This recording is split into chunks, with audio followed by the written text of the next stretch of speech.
स्वागत है बच्चों आप लोगों का मेरे YouTube चैनल में जिसका नाम है राहुल सिंह फिजिक्स। बच्चों लास्ट लेक्चर में पिछले लेक्चर में हम लोगों ने जो स्टडी किया था वो पोटेंशियल निकाला था एक पॉइंट चार्ज की वजह से और उसके केसेस पढ़े थे हमने। अब जो हम पोटेंशियल पढ़ने वाले हैं और पोटेंशियल एनर्जी पढ़ चुके हैं, पोटेंशियल जो हम पढ़ने वाले हैं वो एक्सटेंडेड बॉडीज़ का पोटेंशियल होगा। और शुरुआत करते हैं बच्चों सबसे पहले क्वेश्चन से। तो पहला है हमारे पास जो हम निकालना है, जो टारगेट है इस लेक्चर में, पोटेंशियल ऑफ एक्सटेंडेड बॉडीज। अब एक्सटेंडेड बॉडीज के बारे में अगर मैं आपको बोलूं, सबसे पहले जो हम पढ़ेंगे पोटेंशियल ऑफ थिन रॉड। कुछ जाने पहचाने से एग्जांपल लेंगे। रिंग के लिए स्टडी करेंगे हम लोग डिस्कस करेंगे डिस्क के लिए, हम लोग डिस्कस करेंगे कंडक्टिंग स्फीयर, और कंडक्टिंग स्फीयर में भी मैं आपको बता दूं सॉलिड या फिर हॉलो या फिर मैं बोलता हूं शेल। तीनों का सेम मीनिंग होगा, तीनों का डेरिवेशन सेम होगा। अब देखें जरा पांचवा होगा हमारे पास नॉन कंडक्टिंग के लिए, नॉन कंडक्टिंग स्फीयर। ये 5 चीज़ों को हमें स्टडी करना है। एक तो potential of thin rod, ring, disc, conducting and non conducting spheres. चलिए सबसे पहले स्टार्ट करते हैं हम लोग किससे, पोटेंशियल ऑफ थिन रॉड। जैसा कि पिछले क्वेश्चन में भी मैंने आप लोगों को ये क्वेश्चन दिया था, डेरिवेशन दिया था, उसको करते हैं सबसे पहले। तो potential of thin rod, potential of thin rod, बच्चों रॉड है मतलब लीनियर है, और अगर लीनियर बॉडी होती है तो हम लोग जो यूज़ करते हैं लीनियर चार्ज डेंसिटी यूज़ करते हैं। जैसे अब देखें, डायग्राम को बहुत केयरफुली समझें। मान लीजिए मेरे पास एक ये थिन रॉड है, इस थिन रॉड पे यूनिफॉर्मली चार्ज डिस्ट्रीब्यूटेड है, पॉजिटिव, एंड इसकी लीनियर चार्ज डेंसिटी लैम्डा दे रखा है। देन हमें निकालना है इसका पोटेंशियल आर डिस्टेंस पे, कितनी दूरी पर, आर डिस्टेंस पे, और इसकी जो लेंथ दे रखी है वो एल दे रखी है आपको, ठीक है। ऐसे क्वेश्चन है, आपको इस रॉड की एक्सिस पर पोटेंशियल निकालना है यहाँ पर आर दूरी पर। अब क्या करना है आप लोगों को, अब करना क्या है यहाँ पर, क्योंकि हमारे पास एक्सटेंडेड बॉडीज है, तो एक्सटेंडेड बॉडी के केस में आपके पास क्या होता है मेथड, पहले एलिमेंट लें, स्मॉल एलिमेंट, उसका चार्ज निकालें, पोटेंशियल लिखें, इंटीग्रेशन करें। वही चीज़ें मैं यहाँ पर रिपीट करने वाला हूँ। मान लीजिए मैंने स्मॉल लेंथ ले ली, इसकी कितना, dx, कितना लेंथ ले लिया, dx, और इस dx को कितनी दूरी मान ली इसकी x, dx के लिए कितना x मान लिया। अब क्या करेंगे, अब देखें बड़े ध्यान से, यहां से आपको पता है charge per unit length, charge per unit length, एक यूनिट लेंथ पे जो चार्ज है बच्चों वो कितना है, लैम्डा। लैम्डा क्या है, एक यूनिट लेंथ पे। अगर एक यूनिट लेंथ पे आ जाएगा तो मेरे पास कितनी लेंथ है, dx, तो चार्ज ऑन dx कितना हो जाएगा, चार्ज ऑन dx लेंथ, तो dx लेंथ पे चार्ज स्मॉल हो जाएगा dq, एंड dq बराबर हो जाएगा लैम्डा इंटू dx। बस अब क्या है, अब आपको फॉर्मूला रखना है पोटेंशियल का, dv बराबर k dq बाई r, मतलब r यहाँ पर कितना दे रखा है, डिस्टेंस x दे रखा है, ठीक है। अब यहाँ पर dq की वैल्यू रख लेते हैं, dv बराबर आ जाएगा k, dq की जगह कितना, लैम्डा dx अपॉन में कितना, x। नाउ क्या करना है, इंटीग्रेशन करना है। इंटीग्रेशन करना है तो देखो integration both sides, integration both sides. यदि हमें इंटीग्रेशन करना है और आपको पता है एक पॉइंट हमने कहाँ पर ले रखा है, रेफरेंस पॉइंट इन्फिनिटी पे, जिससे हमारे पास इनिशियल पोटेंशियल तो कितना हो जाएगा, 0, ये dx हो गया। नाउ अब हम क्या करेंगे, यहाँ पर इसकी वैल्यू रखेंगे, यहाँ के लिए कितनी वैल्यू होगी इसकी r, और इस वाले एंड के लिए दूरी कितनी होगी, l प्लस आर, दोनों कवर हो गए, पूरी रॉड कवर होगी, l प्लस आर। dv का पोटेंशियल v निकल जाएगा, v आ गया बराबर k लैम्डा बाहर आ गया, इंटीग्रेशन किसका, 1/x, और साथ में कितना dx, r से लेकर कितना, l plus are. Now 1/x का इंटीग्रेशन हमें पता है नेचुरल लॉग मतलब ln x, तो v बराबर कितना आ गया, k लैम्डा 1/x की जगह कितना ln x और r से लेकर l प्लस आर, x की जगह upper limit minus lower limit रख देते हैं यहाँ पर कि lambda ln l plus r minus ln r। अब यहाँ पर क्या करेंगे, इसको log a minus log b की तरह लिख लेंगे इसको, तो आएगा k lambda ln l plus r upon में r। ठीक है बच्चों, और k का मतलब क्या है यहाँ पर, k का मतलब 1/4 पाई एप्सिलॉन नॉट, और लैम्डा क्या है लीनियर चार्ज डेंसिटी, तो लैम्डा अपॉन में 4 pi epsilon not ln l plus r और divided by r। This is the potential of thin rod, और कहाँ पर निकाला है हमने, उसकी एक्सिस पे। ऐसे करके आप क्या कर सकते हो, देखो सबसे पहले एलिमेंट लेना आना चाहिए, फिर उसका चार्ज लिखना है, पोटेंशियल लिखना है, इंटीग्रेशन करना है। 4 स्टेप है, चारों आप लोग ट्राई कर सकते हैं। चलिए ये आपका एक फाइनल हो गया डेरिवेशन। नाउ अब कहाँ पर आते हैं बच्चों, रिंग के ऊपर। रिंग के ऊपर डिस्कस करेंगे हम लोग। तो रिंग के लिए देखें, करते हैं सेकंड पार्ट पे। इसके सेकंड पार्ट में क्या है हमारे पास, potential of ring, potential of uniformly charged ring. अब हमें रिंग के लिए पोटेंशियल निकालना है, बहुत ही आसान होने वाला है ये भी आपके लिए। तो देखो रिंग के लिए सबसे पहली बात, पहला केस लेता हूँ मैं, मान लीजिए ये रिंग है और इसके ऊपर यूनिफॉर्मली चार्ज डिस्ट्रीब्यूटेड है। ऐसे करके आपको लीनियर चार्ज डेंसिटी भी दे रखी है लैम्डा, और चार्ज कितना है यहाँ पर, इस पर क्यू चार्ज है। नाउ इसकी रेडियस जो है हमारे पास r है, और मेरे को पोटेंशियल लिखना है इसके सेंटर पे। तो सेंटर पे पोटेंशियल लिखा गया है v at centre k q by r, k q by r. और अगर मैं यहीं पर आपसे बोलता कि इलेक्ट्रिक फील्ड कितनी होगी, तो आपको याद होगा रिंग के सेंटर पे इलेक्ट्रिक फील्ड कितनी होती है, 0 होती है। तो पोटेंशियल कितना आ गया, के क्यू बाई आर। ये तो कहाँ पर था, इसके सेंटर पे। अब जो हमें पढ़ना है एक्सिस ऑफ रिंग, रिंग के एक्सिस पे पढ़ना है। अब ये रिंग के एक्सिस का मतलब क्या होता है, तो इसका मतलब हो गया, अगर मेरे पास एक रिंग है ऐसे करके, ठीक है, एक एक्सिस जो इसके सेंटर से पास हो रही है उसको क्या बोलेंगे, एक्सिस ऑफ रिंग। तो मैंने उसको यहाँ पर वर्टिकल प्लेन में रखता हूँ। रिंग को देखना बड़े ध्यान से, इंटीग्रेशन करना है, बहुत आसान इंटीग्रेशन होगा इसमें। ये रिंग है हमारे पास, ये इसका सेंटर, यहाँ से मैंने एक पॉइंट ले लिया P, कितने डिस्टेंस पे, मान लीजिए x, रेडियस कितना है इसका r, एंड देन ये दूरी कितनी होगी हमारे पास, अंडर रूट में r² प्लस x²। अब क्या करें, वही पुराना खेल। सबसे पहली बात तो इस पर पॉजिटिव चार्ज डिस्ट्रीब्यूटेड है यूनिफॉर्मली, ऐसे करके, बहुत बड़ी बात नहीं है इसमें, आपको करना बहुत आसान है बच्चों। अब क्या करें, इसका स्मॉल एलिमेंट ले लें जिस पे चार्ज कितना मान लें, dq। अब सोच के देखो, ये अगर रिंग है मेरे पास और एक्सिस पे हर एक एलिमेंट की जो दूरी रहेगी, डिस्टेंस जो रहेगी वो सेम रहेगी, और कितना रहेगा, अंडर रूट में r² प्लस x²। तो इससे बेनिफिट ये होगा कि जो हमारा डिस्टेंस है वो तो वेरिएबल नहीं रहेगा, केवल कौन वेरिएबल रहा, चार्ज वेरिएबल रहा। जबकि रॉड वाले केस में क्या था, डिस्टेंस भी वेरी कर रहा था। जैसे अगर ये रॉड होती है तो इस पॉइंट के लिए दूरी देखो, इस वाले के लिए ये दूरी, इस वाले एलिमेंट के लिए ये दूरी, इस वाले एलिमेंट के लिए ये दूरी, तो वहाँ पर एलिमेंट से दूरियाँ चेंज हो रही थी। लेकिन यहाँ पर जो हमने एलिमेंट लिया है उससे दूरी चेंज नहीं होगी। तो बहुत आसान है। अब क्या करना है, पोटेंशियल लिखना है dv, कितना, k की value 1/4 pi epsilon not dq by distance. Distance कौन सा आएगा, अंडर रूट में r² प्लस x²। x क्या है, सेंटर से दूरी जहां पर आप निकाल रहे हैं उस पॉइंट की। अब क्या करना है,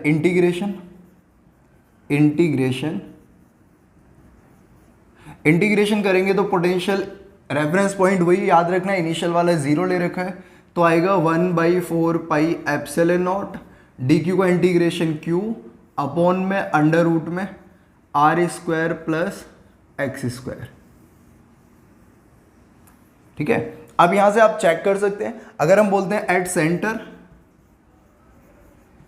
तो सेंटर के लिए ये यहां से यहां पर शिफ्ट हो जाएगा पॉइंट, तो x बराबर कितना हो जाएगा, 0। अगर मैं x यहां पर रखता हूं तो फॉर्मूला कितना आएगा बच्चों, q/4 पाई एप्सिलॉन नॉट r। और अगर हम केस 2 ले लें इसी में, स्पेशल केस में, कि x बहुत ही ज़्यादा है किससे, x बहुत ज़्यादा है किससे, इसके साइज से, मतलब रेडियस से। अगर हमारा जो डिस्टेंस है वो रेडियस के मतलब रिंग के साइज से बहुत ज़्यादा है, उस केस में क्या करेंगे, x बहुत ज़्यादा है r से, तो x square plus r square को यहाँ पर नेग्लेक्ट करके आप क्या लिख सकते हैं, x स्क्वायर। और अगर मैं सॉल्व करता हूँ तो v बराबर कितना आ जाएगा, q बाई 4 पाई एप्सिलॉन नॉट x। मतलब एक बहुत ज़्यादा डिस्टेंस के लिए, बहुत ज़्यादा डिस्टेंस के लिए ये रिंग भी किसकी तरह काम करेगी, एक पॉइंट चार्ज की तरह काम करेगी। बहुत ज़्यादा डिस्टेंस के लिए ये जो रिंग है किसकी तरह काम करेगी, एक पॉइंट चार्ज के लिए की तरह काम करेगी। तो ये हमारे पास पोटेंशियल निकाला था हमने किसका, रिंग का। कहाँ पर, उसके सेंटर पे, उसके बाहर किसी पॉइंट पर। एक जनरल फार्मूला बनाया बाहर पॉइंट के लिए, सेंटर पे चेक करा, और बहुत ज़्यादा डिस्टेंस के लिए। तो इसको आप लिखेंगे। आगे बढ़ते हैं। तो जो हम लोग जो पढ़ने वाले हैं वो किसके लिए पढ़ने वाले हैं, डिस्क के लिए। ठीक है, तो डिस्क के लिए स्टडी करते हैं। तीसरा है, ये थोड़ा टफ होने वाला है आपके लिए, पोटेंशियल ऑफ डिस्क। डिस्क के लिए पोटेंशियल निकालना है। अब डिस्क का क्या मतलब, एक चपटी प्लेट, मतलब एक फ्लैट, एक प्लेट टाइप में, और सर्कुलर डिस्क की बात कर रहा हूँ मैं। मान लो हम स्फीयर को ले और उसको दबा दें, तो जो बन गया हमारे पास एक चपटी प्लेट बन गई, जैसे पिज़्ज़ा हो गया अपना। इस तरह की एक डिस्क है हमारे पास। उस डिस्क का ऊपर जो है ना चार्ज डिस्ट्रीब्यूटेड है, और अगर चार्ज डिस्ट्रीब्यूटेड है तो क्या करा जाएगा उसमें। देखो, सबसे पहले मेरी बात बड़े ध्यान से समझनी है आप लोगों को। ये अपनी डिस्क है जो आपको भी फ्रंट व्यू से ऐसे दिख रही है। इस डिस्क के ऊपर चार्ज डिस्ट्रीब्यूटेड है पूरी सरफेस पे, जिसका रेडियस कितना है r, एंड चार्ज कितना है पूरे पे q, and surface charge density कितना है सिग्मा। अब क्या करना है आपको, हम लोगों को करना है यहाँ पर कि जो चार्ज है पूरे पे डिस्ट्रीब्यूटेड है। अब इस डिस्क को मैंने ऐसे प्लेन के परपेंडिकुलर रखा, तो कुछ ऐसे दिखने वाली है अभी आपको, ऐसे दिखेगी। अब हमने एक पॉइंट लिया जो कहाँ पर है, बाहर है। इस पॉइंट को नाम दे देते हैं x। इस पॉइंट पे डिस्क की वजह से पोटेंशियल निकालना है। ये रिंग जितना आसान नहीं होने वाला है, क्योंकि यहाँ पर क्या करेगा, एलिमेंट वेरी करते जाएंगे, उनका साइड डिस्टेंस भी वेरी करेगा। तो ठीक है, तो सबसे पहले यहाँ से r डिस्टेंस पे जाके, जैसे मैं इसमें से दिखाऊँ आपको, r पे जाके आपने एक स्मॉल dr एलिमेंट लिया और उसको ऐसे घुमा देता हूँ मैं। तो सोच के देखो, ये जो एलिमेंट लिया हमने, ये एक थिक रिंग बन गई है ना। कितनी थिकनेस वाला है, dr वाला। और इस चीज़ को भी मैं यहाँ पर दिखाऊँ अगर आपको, तो ये ऐसे दिखने वाला है कुछ,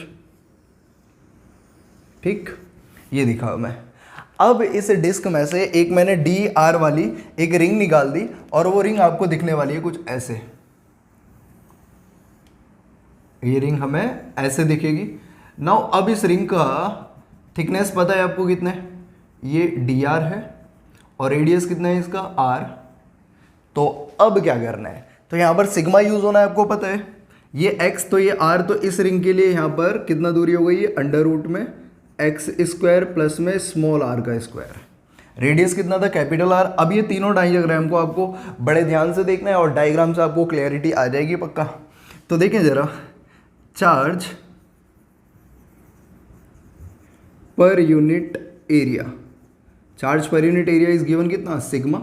अगर यूनिट एरिया पे चार्ज सिग्मा है, तो मैंने जो रिंग निकाली है इस वाले पे चार्ज कितना हो जाएगा, तो dq मान लेंगे, बराबर कितना हो जाएगा, सिग्मा इनटू में इसका एरिया। इसका एरिया कितना होगा बताओ, 2 पाई r इंटू में dr। ये हमारे पास dq चार्ज आ गया। स्मॉल एलिमेंट लेना था, फिर उसका चार्ज निकालना था, उसके चार्ज से पोटेंशियल लिखा जाएगा। तो पोटेंशियल लिख देते हैं, क्या बड़ी बात है हमारे लिए। अब dv बराबर k कॉन्स्टेंट, dq कितना है, सिग्मा इंटू 2 पाई r, और कितना dr अपॉन में डिस्टेंस, क्योंकि स्केलर क्वांटिटी है तो डायरेक्शन की तो कोई दिक्कत ही नहीं है यहाँ पर। एक्स स्क्वायर प्लस में कितना, r स्क्वायर। लेकिन अगर आप ध्यान से देखें, एक r ऊपर आ रहा है और एक r नीचे भी आ रहा है, तब तो यार फंस गए। इंटीग्रेशन कैसे करेंगे, तो परेशान होने की ज़रूरत नहीं है बच्चों, ध्यान से देखना है, बहुत आराम से इसको समझते हैं। ऐसे केस में आप इसको एलिमिनेशन मेथड से करेंगे। जिनके पास मैथमेटिक्स है वो आराम से समझ ही जाएंगे, जिनके पास मैथमेटिक्स नहीं है वो इसको याद रख लेंगे आज के बाद, पर मेथड को बहुत ध्यान से समझना। इंटीग्रेशन करना है। अब क्या करना है, इंटीग्रेशन। चलिए इंटीग्रेशन करते हैं। यहाँ पर dv, यहाँ पर इसका कितना k sigma 2 pi r d r divided by कितना अंडर रूट में x square plus r square. Variable कौन है यहाँ पर? स्मॉल आर, और स्मॉल आर की यहाँ पर वैल्यू कितनी होगी? 0। तो यहाँ पर r बराबर है 0, और बिल्कुल एंड तक अगर मैं जाता हूँ, पूरे एंड तक जाता हूँ, तो स्मॉल r बराबर कितना हो जाएगा? Capital R। ये लिमिट रख दी जब वेरिएबल कौन है? dr। इतना करने के बाद अब क्या करना है? अब आपको यहाँ पर थोड़ा सा दिमाग लगाना है, और दिमाग लगाने के लिए कोई ज़्यादा बहुत बड़ी रॉकेट साइंस तो है नहीं बच्चों, इसमें बहुत आराम से आपको समझ में आ जाएगा। बस क्या करना है, ये जो अंदर वाला पार्ट है x square plus r square, इसको टी स्क्वायर मान लो या जेड स्क्वायर, जैसा आपको सुटेबल लगता है, या कोई और वेरिएबल जैसा आपको ठीक लगे। अब यहाँ पर इसका डिफ्रेंसिएशन करें तो x की पावर कितना है? 2, तो 2 आगे आ जाएगा x और dx बाई dt। जो आपने माना है उसके रिस्पेक्ट में करना है। t का मतलब यहाँ टाइम नहीं है बिल्कुल भी। यहाँ से 2 बाहर आ जाएगा r और कितना dr बाई dt। t का मतलब टाइम नहीं है, अगेन मैं रिपीट कर रहा हूँ। यहाँ पर ये कितना आ जाएगा? 2t और dt बाई dt। बच्चों एक बात बताओ, सेंटर तो हर एक, जितनी भी रिंग बनेगी हर एक की सेंटर है, यहाँ की दूरी x तो फिक्स रहेगी, मतलब हर रिंग का सेंटर तो एक ही जगह होने वाला है। तो x कैसा हो गया? यहाँ पर फिक्स हो गया, और x फिक्स हो गया तो कांस्टेंट का डिफरेंशिएशन 0। यहाँ से बचेगा कितना? 2 से 2 कैंसिल हो जाएगा, तो बचा कितना? r dr बाई dt बराबर यहाँ पर कितना? t। और dr की वैल्यू कितनी आ गई? dr बराबर t dt अपॉन में r। आप इसकी वैल्यू यहाँ पर रखें, इसकी dr की वैल्यू यहाँ पर रखें, तो क्या निकल कर आएगा? dv का पोटेंशियल तो v हो गया, क्योंकि इनिशियल रेफरेंस पॉइंट इन्फिनिटी लेकर चल रहा हूँ मैं। अब यहाँ पर जो जो बाहर आ रहे हैं उनको बाहर लिख देते हैं, k sigma 2 pi integration r upon में अंडर रूट में x square plus r square की जगह कितना? टी स्क्वायर, तो बचेगा कितना? t इंटू में डी आर की वैल्यू। डी आर की वैल्यू कितनी है? टी डी टी अपॉन में आर, आर से आर कैंसिल, टी से टी कैंसिल। लेकिन जब आपने वेरिएबल बदल दिया तो आपका क्या हुआ? यहाँ पर जो लिमिट थी वो भी चेंज हो जाएगी। लिमिट कैसे रखेंगे? अब आर की जगह 0 रखो। तो इस फॉर्मूले में यदि मैं आर की जगह 0 रखता हूँ, when r is equal to 0, तो टी कितना आएगा मेरे पास? x। एंड फिर जब आर की जगह कितना रखना है? Capital R. बच्चों देखो इस वाले में तो t कितना आ जाएगा? स्मॉल आर बराबर कैपिटल आर, तो t बराबर आ गया अंडर रूट में एक्स स्क्वायर प्लस कितना? Capital r square. ठीक है, अब यहाँ तक होने के बाद बस अब क्या है यहाँ पर? v is equal to limit change कर दी मैंने, r बराबर 0 था जब, तो x आ गया यहाँ पर, और जब r की वैल्यू कैपिटल r थी तो t कितना आ गया मेरे पास? इतना। तो यहाँ से अंडर रूट में x square plus r square, इसको करना भूलना नहीं है आपको, लिमिट भी चेंज कर देनी है। पोटेंशियल v कितना आ गया? k सिग्मा इंटू में 2 पाई, कितना बचा यहाँ पर? r से r कैंसिल, t से t, dt का integration t upper limit minus lower limit, मतलब अंडर रूट में एक्स स्क्वायर प्लस कितना? R square minus x. This is your answer. तो ऐसे करके हम पोटेंशियल निकाल सकते हैं डिस्क का एक्सिस पे उसकी। ठीक है, k की जगह 1/4 पाई एप्सिलॉन नॉट, तो और सजा देते हैं इसको 2 पाई, और यहाँ पर कितना आ जाएगा? 4 pi epsilon naught under root में एक्स स्क्वायर प्लस कितना? R square minus x. जो काटना है वो काट सकते हैं आप। अब इसमें स्पेशल केस क्या बन सकते हैं? वही दोबारा से, अगर हम सेंटर पे आ जाएंगे तो x कितना हो जाएगा बच्चों? 0 हो जाएगा। सेंटर पे आएंगे तो x कितना हो जाएगा? 0। अगर हम बहुत दूर चले जाएंगे तो x square plus r square की जगह केवल कितना हो जाएगा? एक्स स्क्वायर हो जाएगा। तो आप सॉल्व कर सकते हैं। क्लियर है क्या यहाँ तक?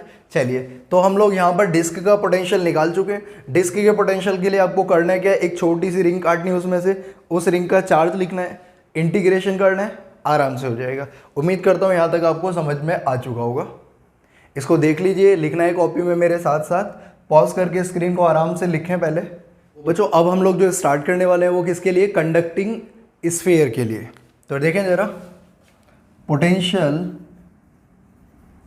Of conducting shell.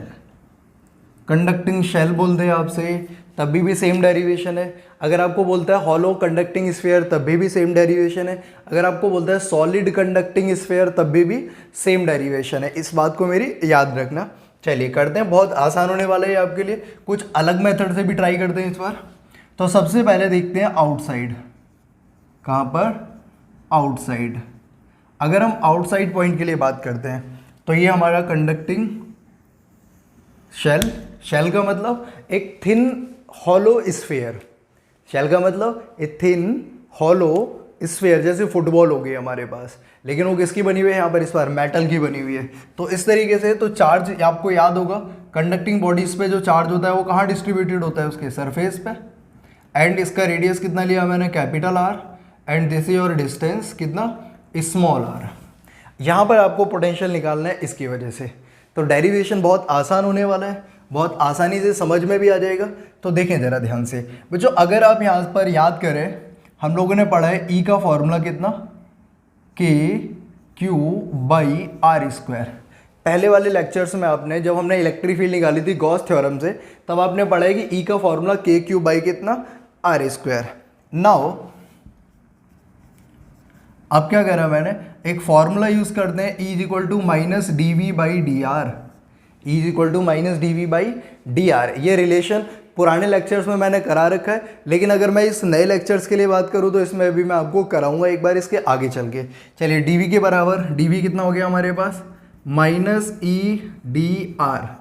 Now E की वैल्यू यहाँ से पुट करो, तो बच्चों डी वी बराबर कितना आ गया, माइनस के क्यू बाई आर स्क्वायर और साथ में कितना, डी आर। ठीक है, अब क्या करना है, अब इसको लिमिट देनी है, यहाँ पर लिमिट देनी है, इंटीग्रेशन करना है। तो रेफरेंस पॉइंट मैंने कहाँ पर लिया, इन्फिनिटी। तो इन्फिनिटी पे तो पोटेंशियल कितना होगा, v बराबर 0। और फिर हमने कहाँ तक लाना है, स्मॉल r तक पोटेंशियल कितना मान लिया मैंने, v। जब इन्फिनिटी था तो पोटेंशियल कितना हो गया, 0। जब स्मॉल r है तो पोटेंशियल कितना मान लिया मैंने, v। अब क्या करा जाएगा, इस dv का इंटीग्रेशन v की जगह upper limit minus lower limit, मतलब आ गया v बराबर, यहाँ से कौन बाहर आएगा, माइनस के क्यू, और इंटीग्रेशन किसका होगा, r की पावर 2 का, तो इसका इंटीग्रेशन हो जाएगा माइनस 1 अपॉन में r, और इन्फिनिटी से लेकर कितना, small r। Now minus minus plus हो गया, तो सॉल्व करेंगे तो v बराबर कितना आ गया, के q by r, k q by r, और k की वैल्यू कितनी है मेरे पास, 1/4 पाई एप्सिलॉन नॉट, तो मतलब q बाई 4 पाई एप्सिलॉन नॉट r।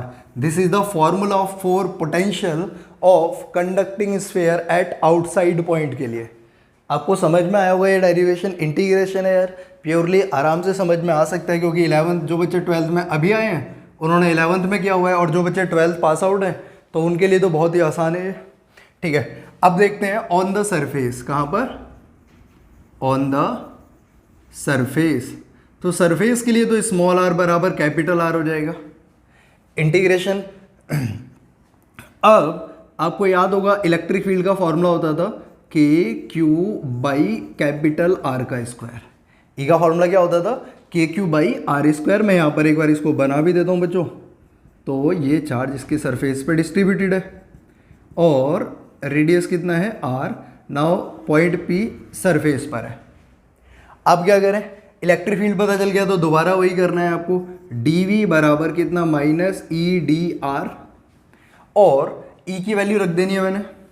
अगर मैं यहाँ पर e की वैल्यू रखता हूँ तो बच्चों dv बराबर आ गया माइनस e की जगह कितना, के क्यू बाई आर स्क्वायर, क्योंकि r क्या है, इसके बराबर है, तो मैंने इसको लिख दिया यहाँ पर डी आर एंड इंटीग्रेशन, है ना, क्योंकि r तो सेम ही है। या तो मैं क्या करूँ, कैपिटल R की जगह स्मॉल r कर दूँ, बाद में चेंज कर दूँ, जैसे भी आपको सुटेबल लगे।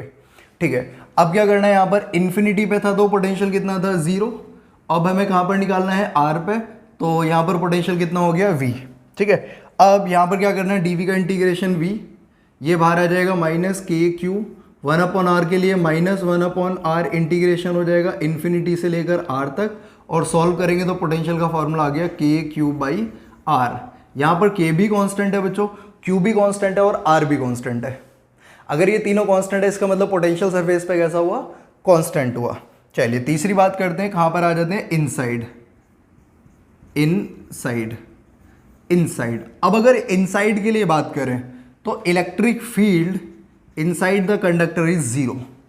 Inside the conducting material electric field become zero, ये हमने पढ़ा हुआ है। अगर इलेक्ट्रिक फील्ड जीरो है बच्चों तो आपको पता है minus d v by d r is equal to zero.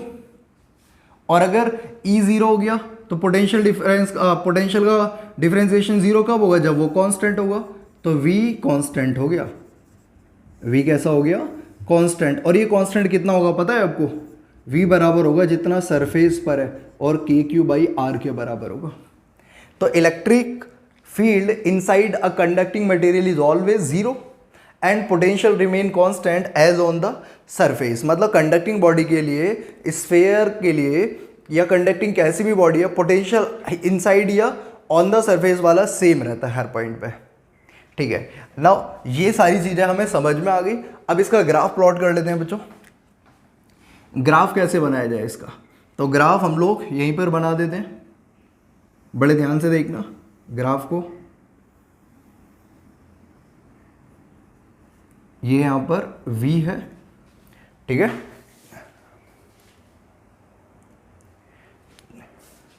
तो ये यहां पर हमारे पास डिस्टेंस है कितना r, ये हमारा पोटेंशियल कितना है v।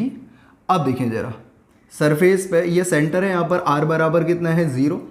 यहाँ पर हम बात कर रहे हैं स्मॉल r बराबर कैपिटल R, और यहाँ पर हम बात कर रहे हैं small r is more than capital R के लिए, इसके बाद है ना। तो देखो यहाँ पर अगर हम बात करें, जब स्मॉल r कितना है, कैपिटल R के बराबर है, तो सेंटर से अगर हम सरफेस की तरफ आ रहे हैं तो पोटेंशियल कांस्टेंट ही रहेगा सरफेस तक। तो पोटेंशियल देखो कांस्टेंट है, ये रहा, ठीक है, सरफेस तक। अब जैसे ही सरफेस के बाहर आएंगे potential inversely proportional to r हो जाएगा और डिक्रीज होने लग जाएगा, v इन्वर्सली किसके, r के। और सरफेस पे कैसा था, कांस्टेंट, अंदर कैसा था, कांस्टेंट। तो सेंटर से सरफेस की तरफ आने पर इलेक्ट्रिक पोटेंशियल कांस्टेंट रहता है सरफेस तक, उसके बाद डिक्रीज होता है r की 1 पावर के साथ।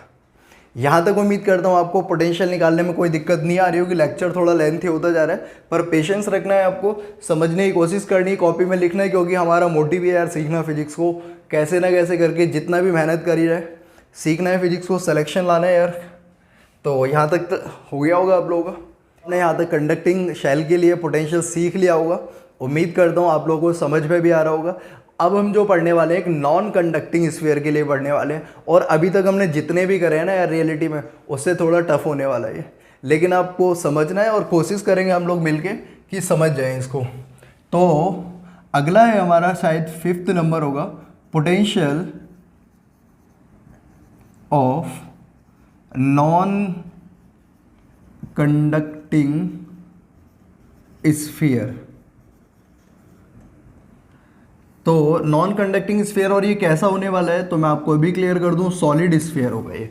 सॉलिड ठोस एक गेंद है, नॉन कंडक्टिंग मटेरियल की, रबर हो सकती है, प्लास्टिक हो सकता है, कांच हो सकता है, जिसके पास चार्ज है और पूरा अंदर तक चार्ज भरा हुआ है, ठीक है। अब उसका पोटेंशियल निकालना है हम लोगों को। तो बच्चों इस केस में आपको याद, देखो कुछ याद रखना है, आउटसाइड वाला सेम डेरिवेशन होगा, आउटसाइड सेम होगा पहले जैसा, इसलिए मैं दोबारा नहीं करा रहा।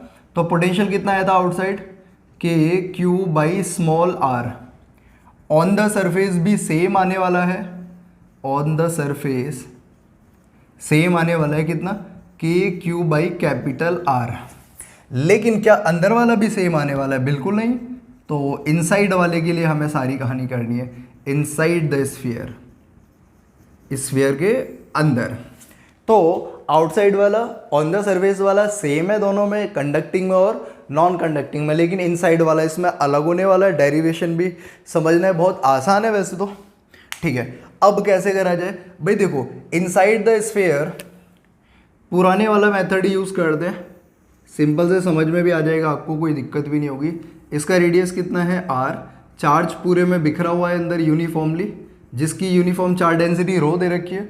नाउ एक पॉइंट ले लिया मैंने स्मॉल r दूरी पर। आप याद करो गॉस थ्योरम आपने पढ़ी थी, इलेक्ट्रिक फील्ड निकाली थी ना अंदर। अगर आपने अंदर इलेक्ट्रिक फील्ड निकाली थी तो आपके लिए ये बहुत ही आसान हो जाएगा बच्चों। याद करो अंदर इलेक्ट्रिक फील्ड का फॉर्मूला कितना था, q स्मॉल r अपॉन में 4 pi epsilon naught r cube. This is the electric field inside non conducting sphere. अगर इलेक्ट्रिक फील्ड एक बार अगर आ जाती है तो पोटेंशियल निकालना बहुत ही आसान हो जाएगा आपके लिए।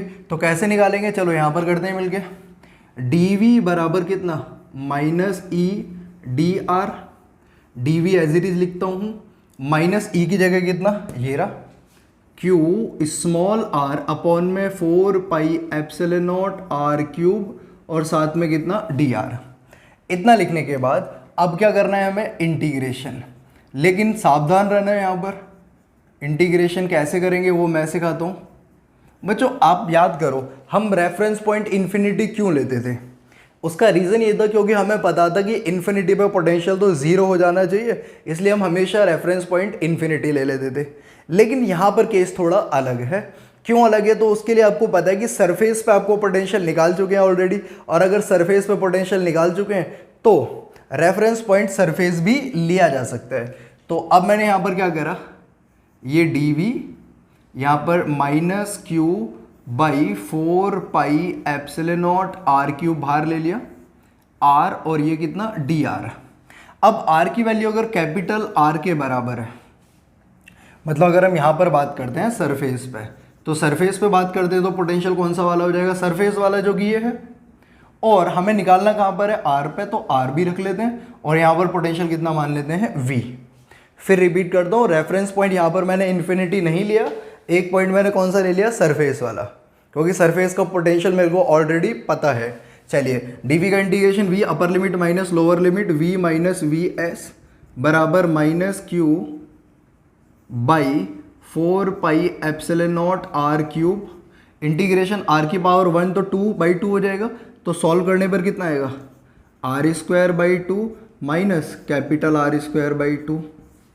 अब इसमें से क्या करना है, ये माइनस वाला उधर चला जाएगा, तो ये माइनस वाला उधर जाएगा तो प्लस हो जाएगा, और वी एस की वैल्यू यहाँ से रख दे रहा हूँ बच्चों, कितना के क्यू, के मतलब 1/4 पाई एप्सिलॉन नॉट, तो कितना हो जाएगा q by 4 pi epsilon not r, ठीक है। फिर ये माइनस एज इट इज, यहाँ से आर स्क्वायर बाई 2 कॉमन लेता हूँ, तो क्यू इंटू में आर स्क्वायर बाई 2 मतलब हो जाएगा 8 pi epsilon not are cube, और यहाँ से जैसे मैंने आर स्क्वायर बाई 2 कॉमन लिया मैंने इसमें से, ठीक है, तो आर स्क्वायर बाई 2 अगर इसमें से मैं कॉमन लेता हूँ तो यहाँ पर कितना हो जाएगा, यहाँ पर टू तो था ही यहाँ पर, लेकिन यहाँ पर एक आर स्क्वायर आ जाएगा नीचे, तो स्मॉल आर स्क्वायर बाई कितना कैपिटल आर स्क्वायर, माइनस यहाँ पर कितना आ जाएगा 1, ठीक है।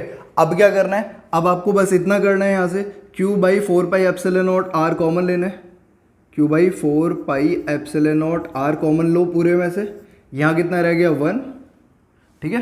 अब ये यहाँ पर कितना रह जाएगा, क्यू देखो आर स्क्वायर से कट जाएगा तो आर रह गया, तो कितना रह गया 1/2 और वो अंदर चला जाएगा, तो कितना हो जाएगा minus small are square by कितना 2r स्क्वायर, ठीक है, और यहाँ पर कितना हो जाएगा प्लस 1/2, तो 1 + 1/2 कितना हो जाएगा 3/2। चलिए कैलकुलेशन है अब तो बच्चों, मैथमेटिक्स है, Q by 4 pi epsilon not R bracket में 1 + 1/2 कितना हो गया 3/2 minus small are square by 2 capital R का square, and this is the formula of potential, किसकी वजह से, नॉन कंडक्टिंग स्फीयर की वजह से, और उसके इनसाइड पॉइंट के लिए आया, ये अंदर वाले पॉइंट के लिए आया है। लेकिन अब अगर हम बात करें एट सेंटर, तो ये जो डिस्टेंस था हमारे पास, ये कहाँ पर आ जाएगा, यहाँ पर, इसका मतलब r कितना हो गया 0। अगर मैं r की जगह 0 रखता हूँ तो 0 अपॉन में समथिंग 0 हो जाएगा, तो ये बचा कितना v बराबर सेंटर वाला 3/2 ऑफ किसका, q बाई 4 पाई एप्सिलॉन नॉट r। अब q बाई 4 पाई एप्सिलॉन नॉट r क्या था, यहाँ पर सरफेस वाला पोटेंशियल था, तो हमने सीखा क्या, potential at centre is 3/2 times of potential on surface. Centre पे जो पोटेंशियल है सरफेस वाले का 3/2 टाइम से 1.5 गुना होता है बच्चों। यहाँ तक हमारी कहानी खत्म होती है एक्सटेंडेड बॉडीज़ की। एक ग्राफ प्लॉट करना चाहूँगा बच्चों, आप लोगों को सिखाना चाहूँगा ग्राफ को भी, क्योंकि ये ग्राफ भी आपसे पूछा जा सकता है। ये R है यहाँ पर V है। बच्चों सुनो, याद करो, अगर हम सरफेस पे बात करते हैं स्मॉल r बराबर कैपिटल R, तो हमें पोटेंशियल पता है जो किसके बराबर है। इस लाइन को मैं साफ कर देता हूँ आपको समझाने के लिए। चलिए, ये वाला हो गया हमारे पास VS हो गया, मतलब सरफेस पे पोटेंशियल हो गया। बाहर वाला भी पता है मेरे को, बिल्कुल पता है, इन्वर्सली है R के, तो इतना हो गया। लेकिन अब देखो अंदर वाला, क्या अंदर में कांस्टेंट है? बिल्कुल नहीं। अंदर तो क्या हो रहा है, सेंटर पे देखो कितना है 3/2 टाइम्स सेंटर पे। यहाँ से अगर मैं देखता हूँ तो इससे ज़्यादा है, मतलब ग्राफ यहाँ से स्टार्ट होगा ऊपर से 1.5 टाइम्स। और देखो कैसे कितनी है आर की पावर मैक्सिमम 2 पावर है, और मैक्सिमम 2 पावर है यहाँ पर, तो पैराबोला ग्राफ बनेगा यहाँ पर और कुछ ऐसे करके। तो ये हो गया हमारे पास, देखो मैं ये इसको डार्क कर रहा हूँ दोबारा, देखो ये सेंटर से बाहर तक के लिए हो गया। सरफेस पे कितना होगा Vs and outside the surface inversely proportional to R। ठीक है, बड़े ध्यान से देखें इन सबको, सारे डेरिवेशन ऑलमोस्ट कंप्लीट है, और भी हो सकते हैं बहुत सारे, लेकिन आपको अगर कंसेप्ट क्लियर है तो आप लोग सारे क्वेश्चंस कर सकते हैं। बेसिक पर्पस यही है, पहले एलिमेंट लेना सीखना है, फिर चार्ज लिखना आ गया, फिर पोटेंशियल की वैल्यू में रखना है, फिर इंटीग्रेशन करना है। चार बेसिक स्टेप्स होते हैं जो आपको फॉलो करने हैं और आपका आंसर आ जाएगा। बच्चों अब इस लेक्चर को ख़त्म यहीं पर करते हैं। ये रहा बच्चों, मैंने आपको पिछली क्लास में, इससे पिछले लेक्चर में 5 क्वेश्चन दिए थे। उम्मीद करता हूँ बहुत आसान थे, बहुत आसानी से हो गए होंगे। आपको रॉड वाले में दिक्कत आ रही होगी जो मैंने यहाँ पर डिस्कस कर लिया है। अब हम 5 क्वेश्चन का सेट और यहाँ पर रखने वाला हूँ मैं, जिसको आपको ट्राई करना है। अगर थोड़ा टफ होगा तो मेरे को पता है कि यार मेरे बच्चे हैं आप लोग और आराम से कर सकते हैं, मुझे इतना तो भरोसा है तुम लोगों पे यार। जो पुराने क्वेश्चन थे बहुत इजी थे, इसलिए मैं उसको अभी रिपीट नहीं कर रहा, लेकिन अगर क्वेश्चन कोई भी टफ रहेगा तो मैं उसको ज़रूर डिस्कस करूँगा, क्योंकि ये वाला लेक्चर बहुत लेंथी हो चुका है। लेकिन 5 क्वेश्चन मैं फिर यहाँ पर लिखता हूँ बोर्ड पर, आप लोगों को उसको नोट डाउन करना है, आप लोगों को ट्राई करना है। चलिए अगले लेक्चर में मिलते हैं, यहाँ तक के लिए धन्यवाद। उन क्वेश्चन को करना ना भूलें बच्चों। एक बार अभी दोबारा आने वाला हूँ आपके सामने 5 क्वेश्चन के साथ, ठीक है। इन डेरिवेशंस की प्रैक्टिस करेंगे आप लोग।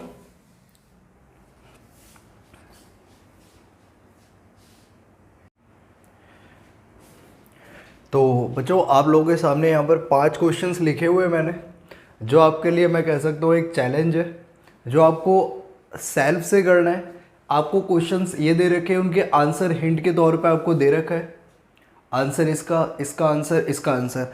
आप लोगों को करना क्या है, इन क्वेश्चन को कॉपी में नोट करना है, देन इनके आंसर फाइंड आउट करने हैं। अगर आपको किसी क्वेश्चन में दिक्कत आती है, हालांकि जो कि आना है आपको, बिल्कुल स्वाभाविक है ये तो, मतलब डाउट तो इसमें आएगा ही आपको, सारे क्वेश्चंस तो नहीं होंगे इतने इजीली अभी आपसे। तो हम लोग क्या करेंगे, अगले एक लेक्चर बनाया जाएगा। इन लेक्चर्स, जो अगला लेक्चर बनाऊंगा मैं, उस लेक्चर में इन क्वेश्चंस का सॉल्यूशन दूंगा आपको। बट उससे पहले आप लोग एक बार इसको ट्राई करके रखेंगे। 5 क्वेश्चन आपके सामने हैं, कॉपी में सबसे पहले नोट करना है, इनको नोट करके इनके आंसर आपको करना है, सॉल्व करना है इसको। ये आंसर दे रखे हैं आपको, सॉल्यूशन आपको खुद करना है, ठीक है। चलिए ये 5 क्वेश्चन आपका टारगेट है, या बोल सकते हैं आप लोगों का काम है, जो आप लोगों को करके रखना है कंप्लीट। अगले लेक्चर में अब जो हम पढ़ने वाले हैं, अगले लेक्चर में जो टॉपिक होगा अपना वो पोटेंशियल होगा ड्यू टू डाइपोल, उससे रिलेटेड कुछ क्वेश्चन दूंगा। फिर इसके बाद मिक्सअप करके कुछ क्वेश्चन देंगे, और ये क्वेश्चन अच्छे लेवल के क्वेश्चन है, मतलब इतना आसानी से नहीं होने वाले, आपको एफर्ट्स तो करना है एटलीस्ट। चलिए यहाँ तक के लिए, फिर अब अगले लेक्चर्स में मिलेंगे बच्चों। अगले लेक्चर का टारगेट आपको पता ही चल गया है, पोटेंशियल ऑफ ए डाइपोल, ठीक है। चलिए इसको लिख लीजिए आप लोग, आंसर निकाल कर रखना है। यहाँ तक के लिए अगले लेक्चर में मिलते हैं।